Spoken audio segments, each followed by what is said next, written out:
I don't know. I didn't say it exactly how Detroit said. I used the word. We'll have a gentleman's bet. If John Lee puts forward an argument that's at least more than aesthetically similar to Detroiters, it's not an argument. It's not an argument, right? It's just a position that he has. It's a carbon copy of what I've been saying. John says a carbon copy. It's more than you can't fight arguments. Look, this is what John says. John says this almost verbatim. He says that there are things that people ought do or ought not do, right? And that's going to be dependent on some standard or whatever, But there's also a different standard that's going to be applied on what occurs and what ought to occurs. Yes. Right. And that standard is. It comes to mind again. Is that? What? Wait, isn't that what you say, John? Oh, my Deepak. Oh, I thought you knew what he was saying. Oh my God, John! Please, did you even listen, John? What did I say that was incorrect? Yeah, because you were talking about what occurs, different standard for what occurs. Oh my God! I said that. Yeah, that's what he said. And the standard by which occurs has no relation to the creature. Zero. I said that. Yes. No, he didn't get there. He was about to say it, and you cut him off. But yes, that's what we would have done. That's well, why did John cut him off? Because the creatures have a standard. I don't know why he did that. But like, the point is because John doesn't know the position. No, he does. John, is that? Could you repeat the position now? I mean, I've said it, like 50, 100 times already. Basically, the standard by which a person ought to do something or ought not to do something is grounded upon the nature of God. However, it's not within his purview of whether it occurs or not. God could stop him from doing it. God could permit him to do it. Whether God permits him or stops him from doing it does not assign value to whether the person ought to do it or not. That is grounded in God's nature, not his permission. So, but when God does permit that which is evil, and we do call it evil, it is instrumental for the good that he has planned. Now, when he prevents that evil, and it is evil once again, then it is not instrumental to what he has planned, and therefore it does not come to pass. So whether it comes to pass or does not come to pass is not determinative on whether the intention of the creature is evil or not. Okay, you got a lot of details there. Yeah. But the problem is, you just said it doesn't assign value, so anything that happens is not good. You said the only thing that assigns value is like what people do, and it's whether or not it's in accord with God's nature.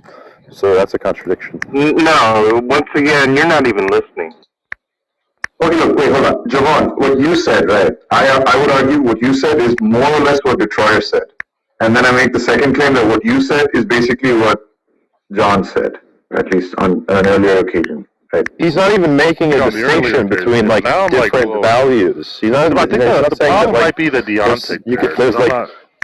He's not saying like deontic values and evaluative values are like separable. The permission part is the deontic part, but the question there is like, well, so is it like, so the deontic there is like, well, it's just going to be whether or not it's in accord with the rule. Or so the way John phrased it, right, was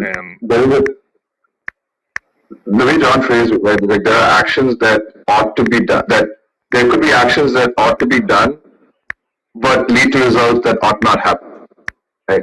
I mean, and someone who's, someone like Jack, right, who has the theory that, the good is just an action getting norm or whatever, meaning, like, evaluative goods are where, like, action getting norms come from, would just say would not agree with that, right? Like, whatever, an action ought to be done just in the case where its result ought to happen, right? And John denies that, which is what Detroit said. There's a passage in the Bible, Deepak, where it says, what seems right to a man, in the end leads to death. Distinction between... Oh, you want to overtalk me? Okay, thank you very much. There's a distinction between like what ought to be done and what is good, because if you think that they're distinct, then you're going to be committed to like there's a most good action that ought not be done, right? Yeah, exactly. Yes, that is the case, and there are people who hold that view, right? They're not always theists, right? There are people who hold to a kind of deontology, and maybe they don't. Well, I don't know. Petroleum probably knows more, but Like you could be a deontologist Yeah, and like who? I'm sure like makes a difference between like, well, I guess not personally, but like, because he said he uses it that way, but oh yeah, it right. makes it, it's theoretically possible to have the difference between valued effects and like, you know, the moral effects or something along those lines. Yeah. Like here's a great example, right? I mean, this stage is full of the most dishonest people around. Deepak and Once you leave, then it'll be honest again. Once you leave, it'll be honest again. Yes, Socrates, you are actually, I've interacted with you numerous times, hours in one morning, one time in my own room. Yeah, and you are right up there as dishonest. You are right up there. What, being honest? I agree with that.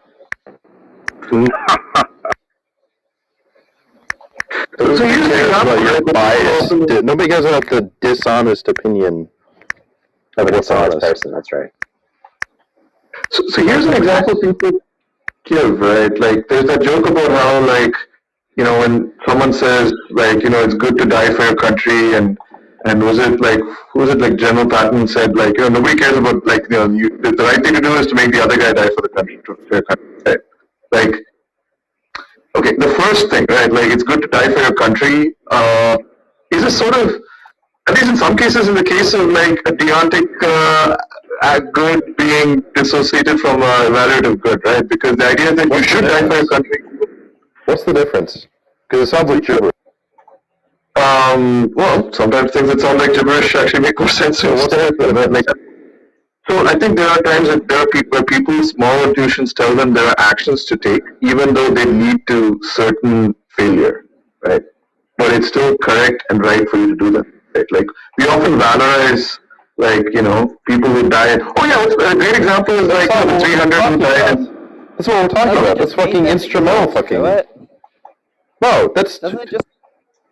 Like, I know what you're talking about. There You're was getting- a No, he's getting like. But you know what I'm talking about, but you know what John's talking about. I don't see what You're you're getting- I getting hardly like- ever know what John's Wait, talking hold on, about. But hold on, look, hold on. Deepak, you just like you're talking about instrumental reasons when you talk about people doing things that they know is wrong for some reason. That's what we're talking about. No, I don't think you phrased it right. I'm just saying people might have a theory of an action that is right, even though they know that it leads to failure or a negative outcome. What is it? What does that mean? Well, yeah, but that doesn't have anything. That the outcome that's just a different. Well, the outcome is the evaluative good in this case, right? The outcome being negative is an evaluative bad. No, that just depends on your moral theory, whether you're a consequentialist or like a deontologist or what. In either case, like the meaning of what you think is like the evaluative good is the same. Sure, but like the point is that you could have like a theory of what is evaluatively good and another theory of what is deontically good, right? And they don't have to coincide. What's the difference? Yeah, just like giving money to a homeless guy, knowing that he's going to use it for drugs. Sean, would be something like, what's going to be good is not going to be a theory of what one ought to do, and what good might just be some sort of like property. Maybe it's like, just as an analog, like to natural property, like there's a goodness part of how it. is it not So your just theory like of a goodness- description? That's what How I is mean. it It's not going to just be like some sort of. sort of description? That's what it sounds like. That's right. That's what it would be. It wouldn't be like a theory of like It commitments or wouldn't be something a along those description. lines. It would That's be right. like pointing And at so- something and calling it, oh, this is like brown, or this is Right, and but what hard. Deepak is saying that you could, like in theory, have a theory of deontology and a theory of like evaluation. So like, you could. But again, deontic Okay. good is just again descriptions, right? Well, that's prescriptions. The deontics are going to be the prescriptions. Okay, but John uses ought, Wait, but you ought in said- both cases, right? He says things Wait, ought just a to sec, happen, because- and yet they ought not occur. So I don't know how you're shoehorning John. wait, but someone was saying that you could have a theory of good that's distinct from what one ought to do, but then not you're good. calling things and calling them like a description, like this action is good. You're basically just saying, you're just basically T-jumping it, right? Like, Probably. okay, fine. I don't know if you mean me. What I was saying is I was trying to like describe both Destroyer and John's position. Well, yeah, exactly. Actually, yeah, I am destroying describing both Detroit's and John's position, right? When I say that you could have a separate theory of what is deontically good, meaning which actions are good, and a separate theory of evaluatively good, right? Meaning what outcomes or what states of affairs are good, right? And they don't have to align or coincide. Thank you Okay, for that. maybe I can give an example with for the you. outcome. Okay, let me give another example. Suppose The good is the same in either case. Like the deontic goods, quote unquote, is like a different category. Yeah, exactly. There are no someone could deontic say. goods. They're just like oughts.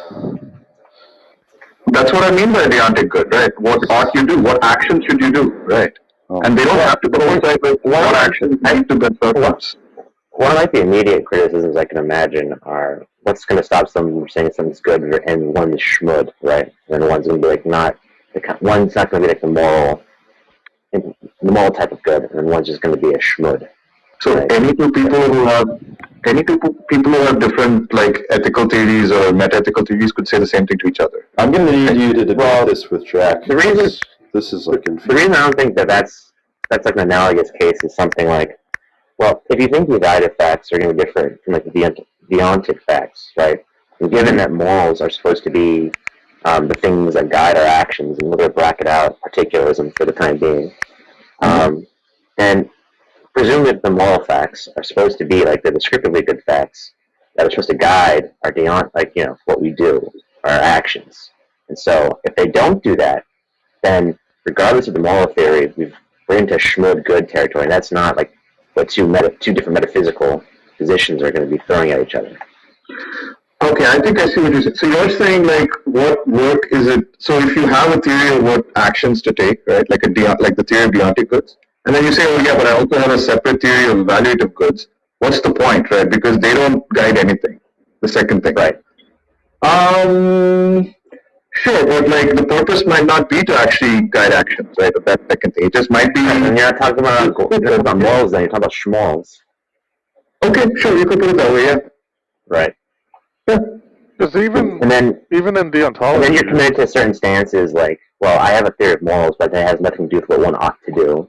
And then you're like, again, it just seems like we're talking about two different things. No, but you wouldn't say that, right? You said have a theory it's not evaluative, so it's instrumental, right? Why are we calling it deontic? What does this mean? I'm not sure. Wait, hold on. Let me just reply to Soccer. So, I think you would what you would actually say is that I have a moral theory that's deontic, right? And I also have a separate theory that is descriptive of, situations or evaluative goods, right? But that second thing is not fine. It's not moral, right? It's not, yeah. But yeah, and for sure, like I'm not sure what exactly you mean by instrumental good. Like, do you mean just? Yeah, I don't know what that means. What are you talking to, Sean? Like, I just don't know what you mean, right? But what? So no, I was asking I said two different things. One is to soccer, and you were saying it's not deontic, it's instrumental. Is that just a different word for the same thing, or? Sorry, what? No, if I'm just saying okay, so the deontic ought, or the deontic ought action, whatever you should do is not evaluative. Okay, so it has no value. So why are you calling it? What does it have to do with normativity at all? I understand reasons as being instrumental and normative. I don't know how you how are you pulling apart normative? How are you pulling apart the normative concepts to mean two things that are different but also the same? Do you know what I'm saying? Yeah, but they're not the same, right? You could say they're right or coincide in many cases, but the normative claims, the normative theory is the deontic one, right? It describes what actions should be. And, there's a separate theory that describes what states are preferred, right? So maybe the only use for this theory is to tell you which states are you are happy about and which states are sad about. but your actions are always guided by the other theory. This isn't that as crazy as it seems, right? Not, at least not quite as crazy. Yeah, So like, here's an example, like Billy. Well, okay, look at this example, right? Like, suppose like some billionaire told Billy that, hey Billy, I know that you really like animal welfare and that's why you're a vegan. If you eat like, I don't know, a burger a day, I will donate like all my worldly wealth to the, I don't know, whatever, like anti-meat eaters association or something, right? But only if you do that.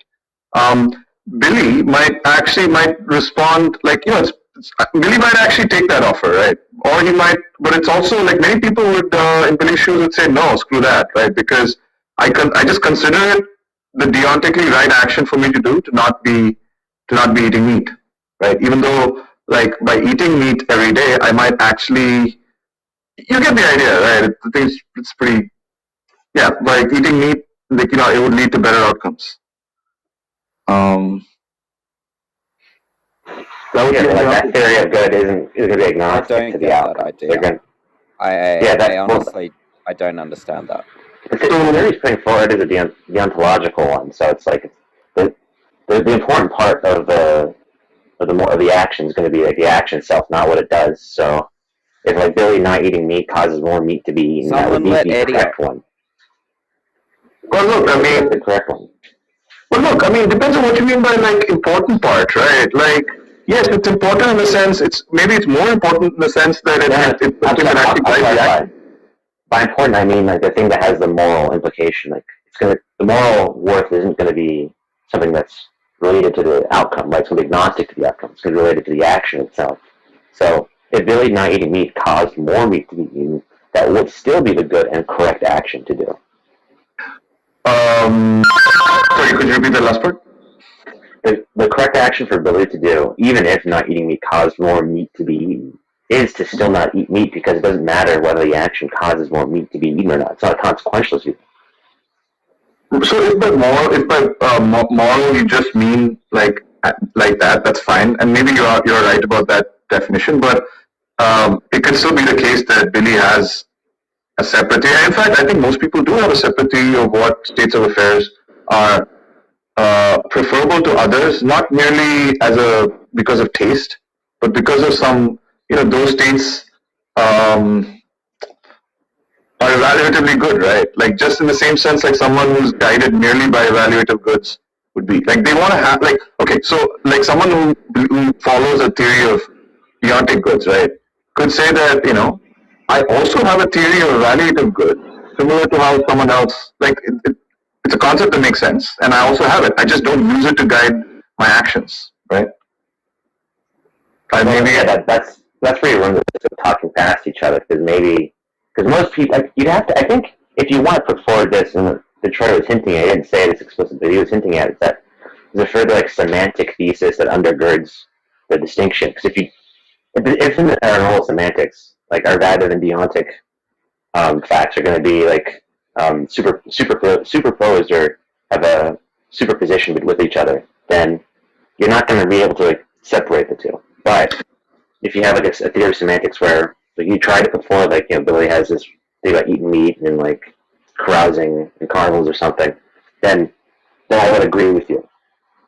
Yeah, I mean, I think the perfectly rational or perfectly consistent version of this kind of attitude, right, would be like, I would like the evaluative theory just, or at the very least, like the evaluative theory will never allowed to supersede the deontic one, right? Because that would be meaningless. Right? If there are cases where, you know what, I'm going to like relax this deontic theory that I have and go like supersede. Well, I mean, like, let's say you construct a deontic theory that says these are the actions that should be taken in certain situations, and then you also have this evaluative theory that says these states are preferred over others. How many of these theories can you have, Deepak? Can I just have an infinite number of them? No. He's about to. He's going the prescriptive versus descriptive route, but like I think there's going to be a problem with that. But I want him to finish. Sort of. No, I would say like a perfectly consistent person who holds this view, right, would have to say that if like I do an evaluation, right, if I do an evaluation of possible states of affairs, and I determine that action A is better than action B, but my deontology tells me that action B is better than action A, right? Like, he'd have to go with action B, right? Because that's what it means to have a deontology. Well, you run the risk of equivocating on better, because what you started off by saying was, I have a deontic theory about what I should and shouldn't do, and I have a further theory about what is preferable, and I would say good in that sense, right? But if they're not like tied together, then it's perfectly possible that the analysis on both are just going to be independent of each other, right? So like I might have an analysis on what I should or shouldn't do, and I have an analysis of what's preferred and not preferred, but they're agnostic to each other. So then, if that's the case, that means that the deontic theory, so given that it's agnostic to the preferential theory, just means that the preferential theory is doing exactly zero work in guiding our actions, which is what it's supposed to be doing. Yeah, exactly. No, that's what I'm saying. A perfectly consistent version of this attitude, right, would be that way, where the value theory or the preferential theory does zero work in actually guiding action. But I think it's I get that, but it's not consistent because the whole idea of preferences are supposed to be what you ought and ought not do, right? Well, if A is preferred to B, then A ought to be the case in B. But you want to say that they're independent, and that's why I'm saying you're saying schmud and good, schmetter and better.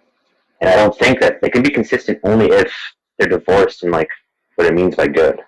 I don't think talking about the same thing. I don't think it's inconsistent to have John's a cunt. But hang on. That's a no. So can you just remove him, or if you don't want to, just give me mods and I can remove. I'm confused. Billy, if you have him blocked, you wouldn't have been able to enter the room.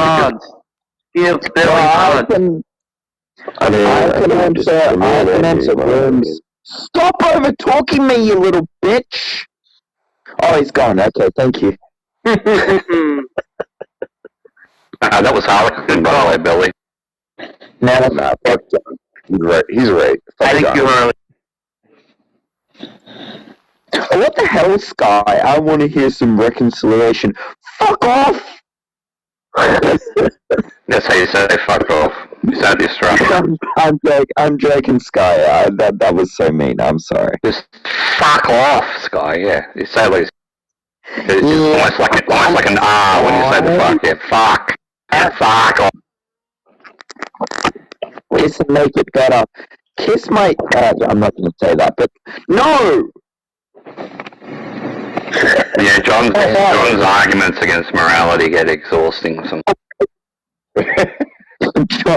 John's arguments against morality. No, I made the mistake of trying to argue with John. Well, against moral relativism. I'm a moral relativist, and I've debated him, and it's frustrating as it. Oh, is he implementing? Yeah, he doesn't make a point. Just a waste of time. Well, and the thing was, he just went some roundabout ass way, some elongated way of saying, well, if you don't believe in God.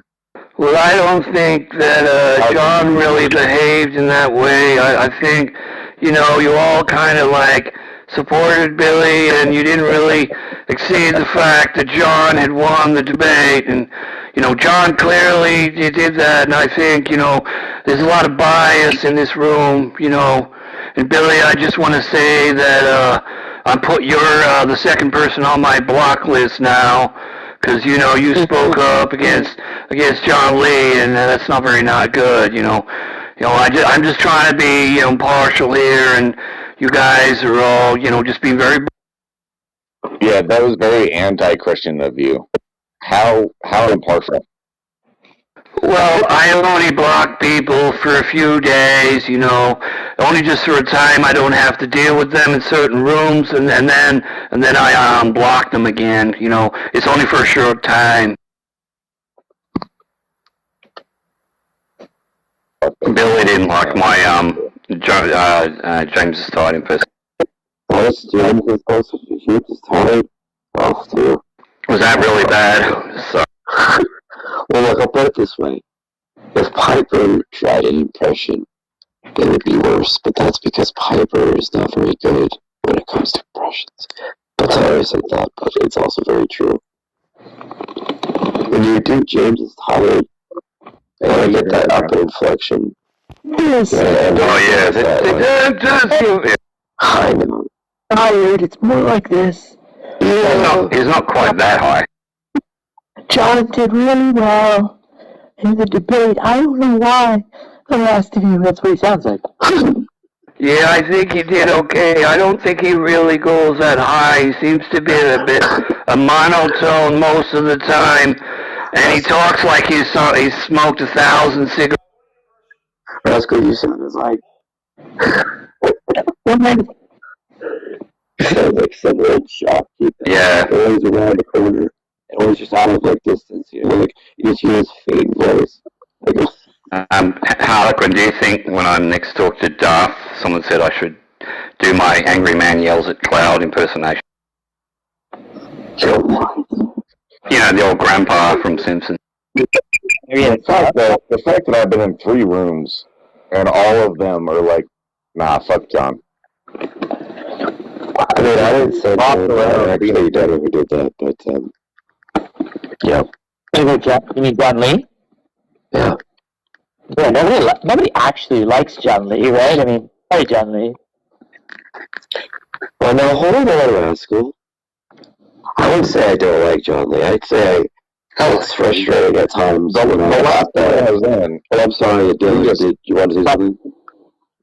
no, Don't go for it, school. just the last room I was in, John Lee was being a dick, and they were actually talking about Rascal. What? And What? in a good sense. In a good sense. The people that were running the room were like, I wish Rascal was in here. Damn. High praise. It was bad. Yeah. It was bad. When was this? This was like 2 hours ago.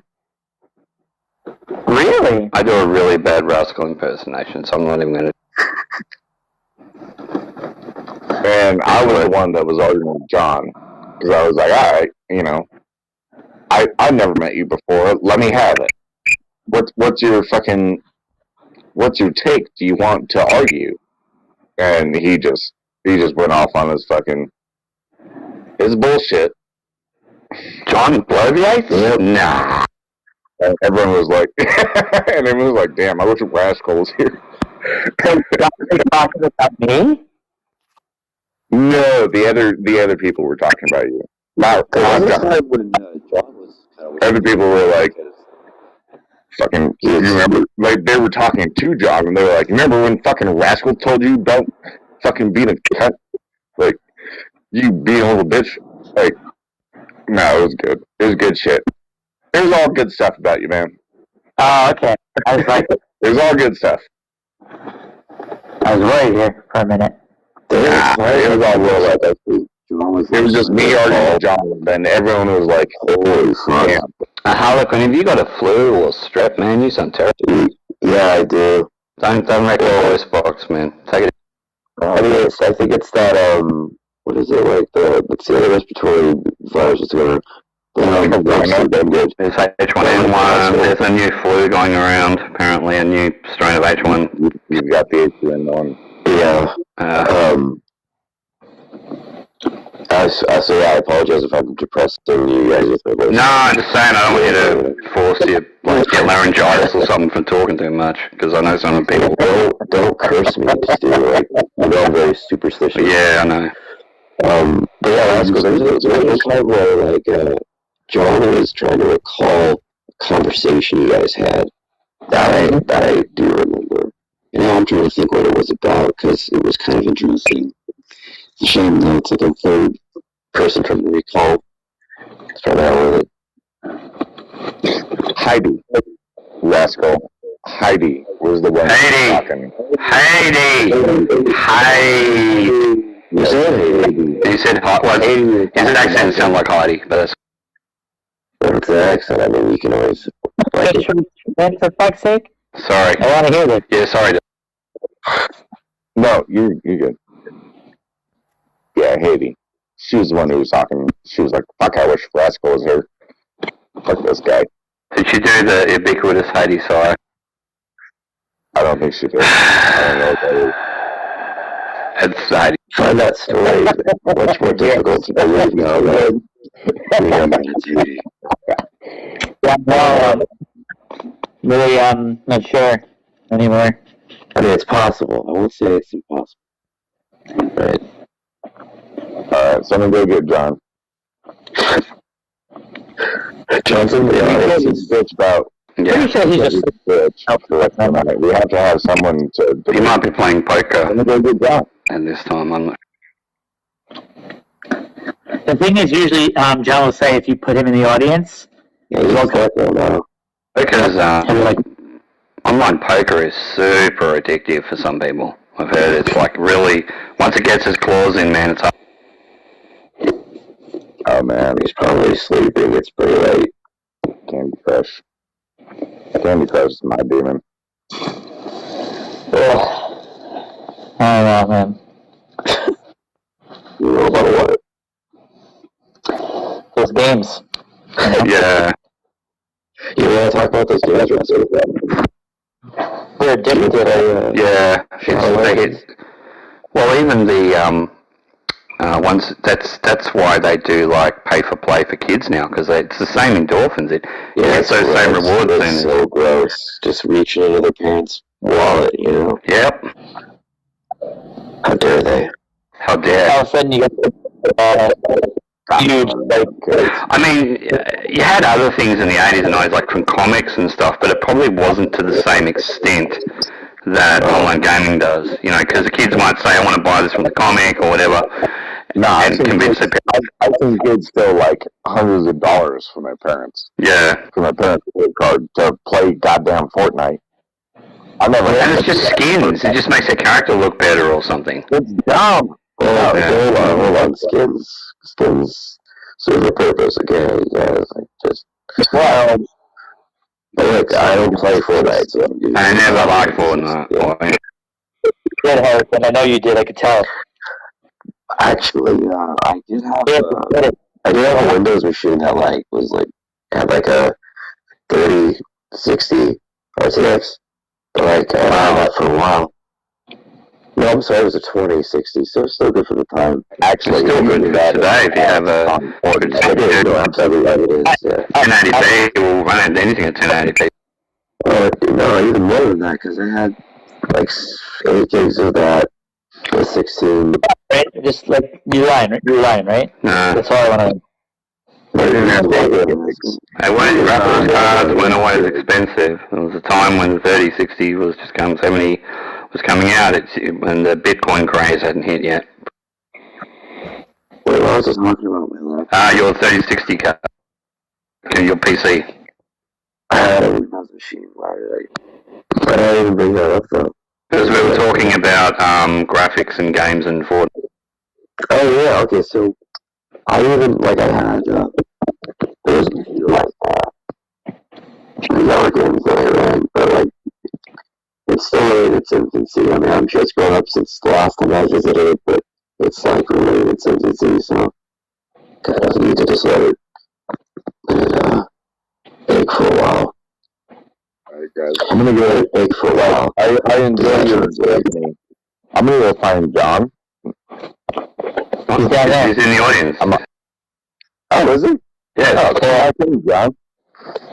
I don't think he's awake, honestly. I just Yeah. He's probably asleep. No, I was hoping he was in another room. I was let's go fuck him up. Oh, shit. He commented in the text a couple of minutes ago about Billy, though, so he's probably semi out there. John, wave your hand, man. Let's go. What happened to Billy? My God, John. That's shameful. Why do you think, John?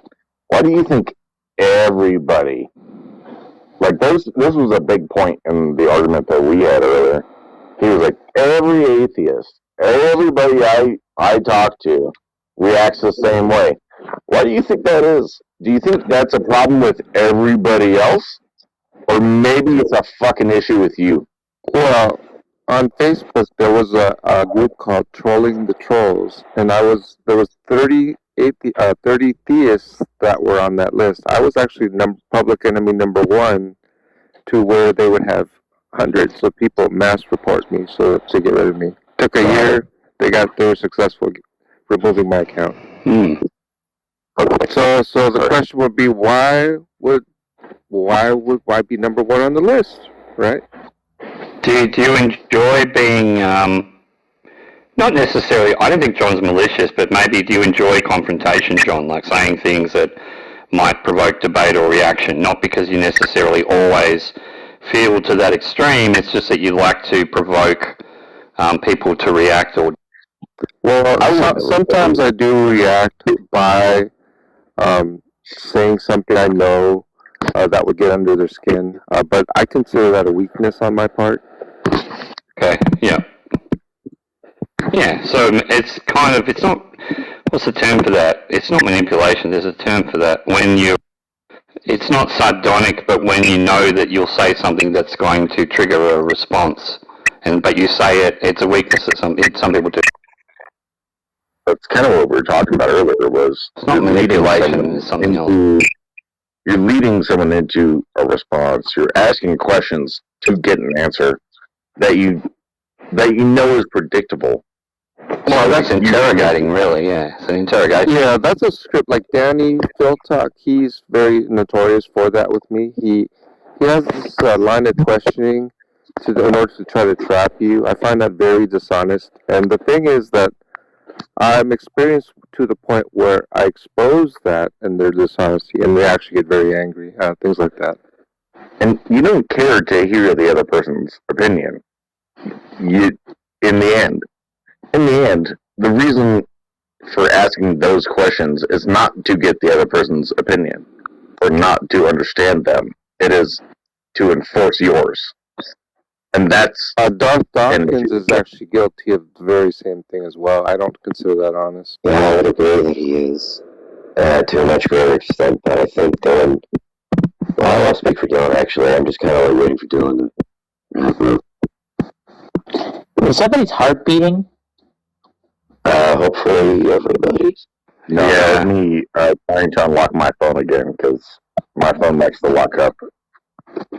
Oh, I just kept hearing like boop, boop, boop, boop, boop, boop, boop, boop. Like this, yeah. No, that was me. My bad. Alright. Everyone has that different... Oh, go on, right? No, I was saying, like, yeah, like... Answer the originally proposed question or argument. And I find that's one of his tactics. I mean, everyone has different tactics. I just find that's a tactic John uses quite... This is what I find, Stu. I find that atheists are used to trying to ask questions, trying to entrap, trying to manufacture contradictions where there really are none. And when they attempt to do so and they get frustrated in it, they get very angry. I mean, I've had probably 25 years of experience with atheists, and this, for whatever reason, atheists think that they have the right to ask questions. And oftentimes in Facebook, what I used to do was create an OP, what's called an OP, for atheism. And every time I try to discuss atheism, 95+% of my OPs it's all atheism. It's not you. Don't worry. The thing is, every time they want to talk about my theism, and I didn't allow that. So that was really angering to many people. But it's not so much that, I mean, everybody can point out contradictions, right? There are contradictions in the Bible if you just look at them from a literal interpretation. But if you want to look at the different... Well, I mean, it depends, as I said, it depends how you interpret it. People have attempted with bibs and things like that, but they've always failed. Yeah, because what you'll classify as failing is you say, well, if you look at it from this perspective, then it's not a contradiction. But I'm saying if you just look at the literal text without... Well, because that's what I meant. If you just look at the literal text, not any of the meaning or the context, there are verses that contradict each other. That's what I'm saying. Without the context. Okay. And like I said, many people have attempted. I just give the response that I do, irrespective of what it really is. Those types of things are very uninteresting. They're very 2010. No one's swayed by them whatsoever. They're not convincing. But if you want to... And your perspective is the Bible contradicts itself. Well, it would stand to reason that a bunch of books written by different authors, even if they had divine inspiration, are going to have some words of their own opinion that are going to contradict other books, right? There doesn't seem to be this sort of divine perfection between each chapter that makes them all line up in this perfect parallel. Yeah. I find them to be quite different. Does not look like John. For 40 different authors, 66 books. Sounds like Paul. Yeah, I mean, you have 40 different authors, 66 books of the Bible. You're clear. Well, it stands to reason that they would be contradicting themselves. Well, that's not when the author. I didn't say intentionally, John. I didn't say they're intentionally contradicting themselves. I just say by the nature of their subject matter, the time period, and the fact that they have different interpretations and opinions. There's stuff in some Gospels that aren't in other Gospels. Some of the relations between when events happened are different. It doesn't necessarily mean that they intentionally contradicted them. I'm just saying the books contradict.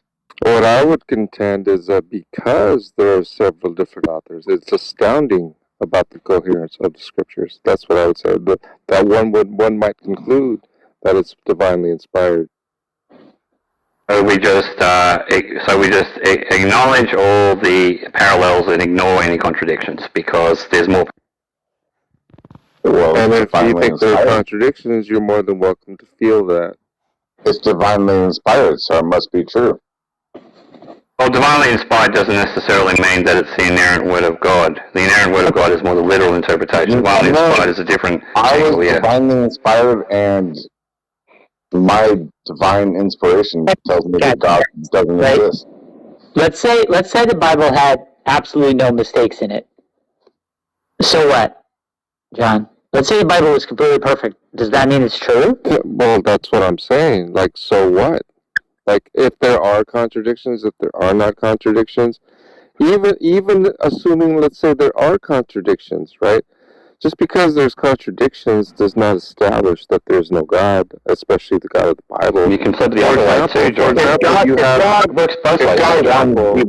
God wanted people to understand For example, if there's a car accident, and if God wanted people to understand him, hang on, John. why would it be? Hang on, let John blow. Does not establish that the accident did not happen. But it works the other way too, John. You can flip it around and say the same argument doesn't prove God either. So here's what evidence is, John, right? Evidence is like what it would be expected to be found under a given proposition. Now, under the proposition that the hypothesis that an all-knowing, all-powerful, inerrant God exists and can reveal himself to people in a way so that they can't be wrong about something, what would you expect the Holy Book to be like? I expect the Holy Book, if representative of true God, to be perfect, and this is what I find in the Bible. So you think it's perfect? I think it's flawless. Okay, so it's flawless. Well, I think that kind of argument is problematic because the Christian already presumes that the Bible as it is fine. So they're not going to see a different Bible as being better. They see what exists currently is acceptable. So that's what I'm saying. I mean, so if I say to someone, what would you think a perfect divine book? They'll just say, Kings 42. I wasn't trying to push you down, Russ. I was just saying that argument. They'll just say, well, they already accept that the Bible either is divinely inspired or is the literal word of God. So they'll just say it's the Kings 42 too. I don't know. You can look that up. Yeah. But if you had you can take a specific cut of meat from the counter and ask the butcher to grind that for you specifically, that obviously wouldn't, because they're taking that one piece of meat and grinding. Yeah. Well, look, I mean, we get back to something more, I don't know. Yeah, John's got to have finished his McRib by now, right? So he can start talking to Jack again.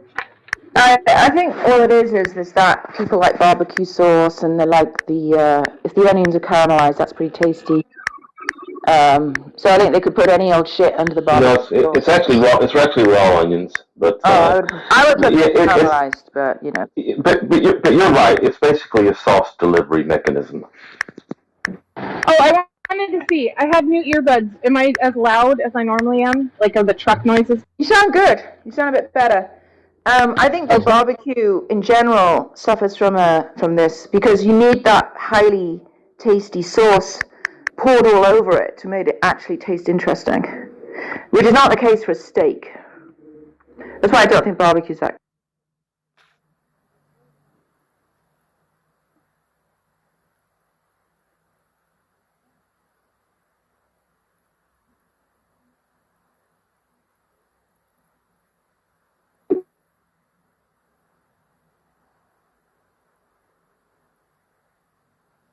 James's, because it never does. For whatever reason, James, this McDonald's is 11 a.m. instead of 10:30 for lunch. You gotta wait another half hour. You know how bad McDonald's McRibs are? Speedway came out.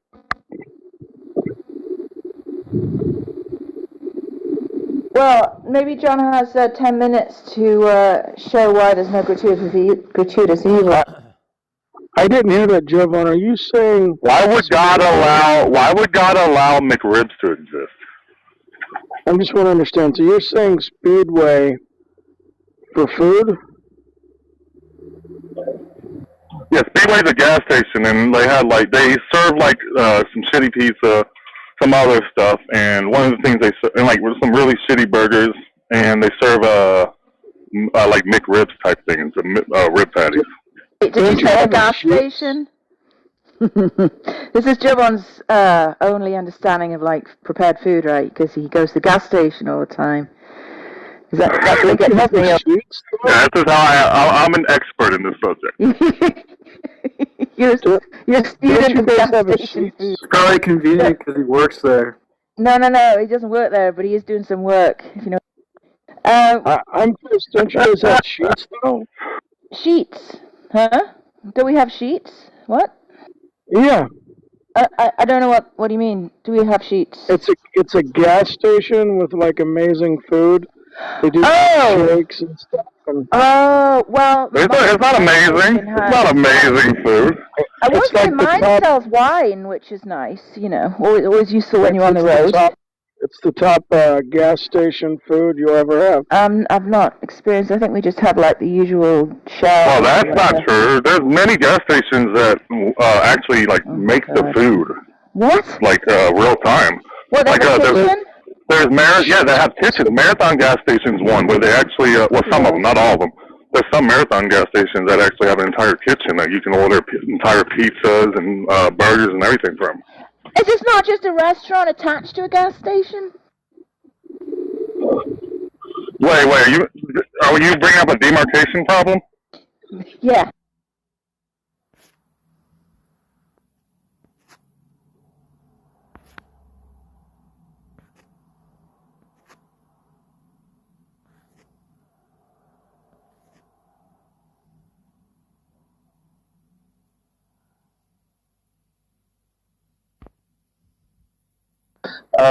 Those are good because God has them, right? And then you can flesh out the business by listing those virtues. But I think you guys are talking about this generic, irreducible sense of good that I could also just apply to anything that I want to affirm.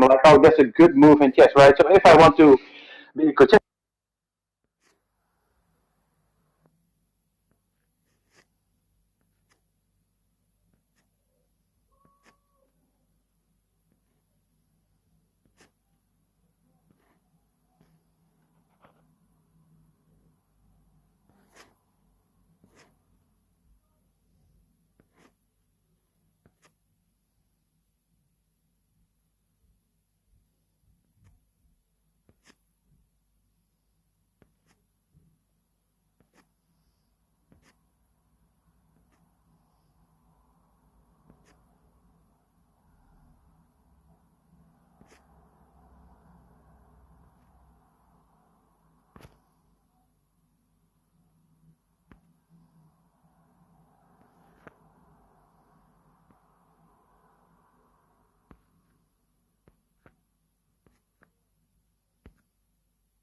Except for Haiti. Haiti's still a woman.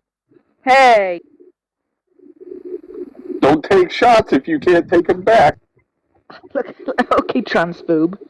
I'm not the one saying, you know, there's some essential properties of men and women. That's your claim to. Well, I mean, look, if being a woman is a family resemblance concept, right? And a biological male who identifies as a woman doesn't shave, right? I mean, you could argue that he's violating his commitments or something.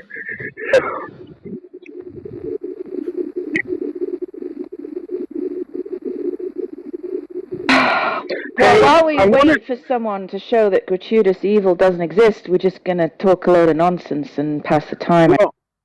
Deepak, you're breaking one of the rules, man. Leftists are not allowed to talk about trans issues with each other. We only attack other people for talking about it.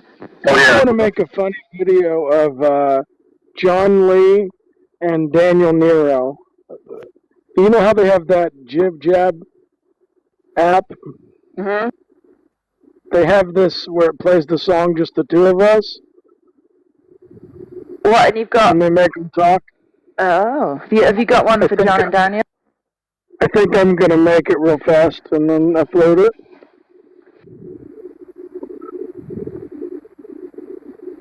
Daniel still has to finish the debate review. We only got to Billy's Cross. I feel like I'm a completionist. You know, I need to see the whole thing.